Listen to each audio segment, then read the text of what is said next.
Dans chaque geste que je vais entreprendre, je vais réfléchir à la façon dont je vais utiliser l'énergie. Que ce soit de l'eau, en l'occurrence quand je vais tailler mes verres, je ne vais pas utiliser l'eau courante telle qu'elle, c'est un système de pompage et par conséquent c'est en circuit fermé.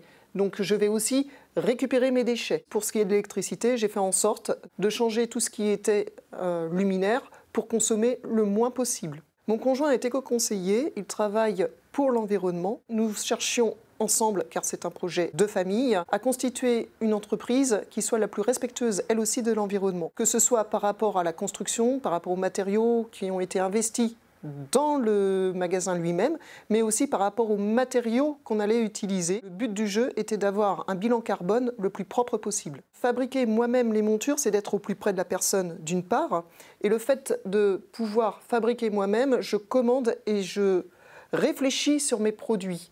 C'est-à-dire que dans la mesure du possible, je vais acheter des produits fabriqués en France, notamment auprès de Décoracet, qui est une entreprise française qui fabrique de l'acétate de cellulose dans l'Ain. L'acétate de cellulose est un matériau à base de coton ou de pulpe de bois à 65%, qui a été découvert à la fin du 19e siècle et qui permet à la lunetterie d'avoir quelque chose de souple et de résistant dans le temps. Avec les chutes d'acétate, je constitue des bijoux. L'idée, c'est pas de dire qu'il y a zéro déchet, puisque zéro déchet, il y en a forcément, mais c'est d'optimiser. J'avais des étuis en PVC et l'idée était de les remplacer et j'ai opté pour une sorte de velours. Et prochainement, je pense, je vais étudier, j'ai vu qu'il y avait des boîtiers rigides qui pouvaient être constitués avec les filets de pêche récupérés.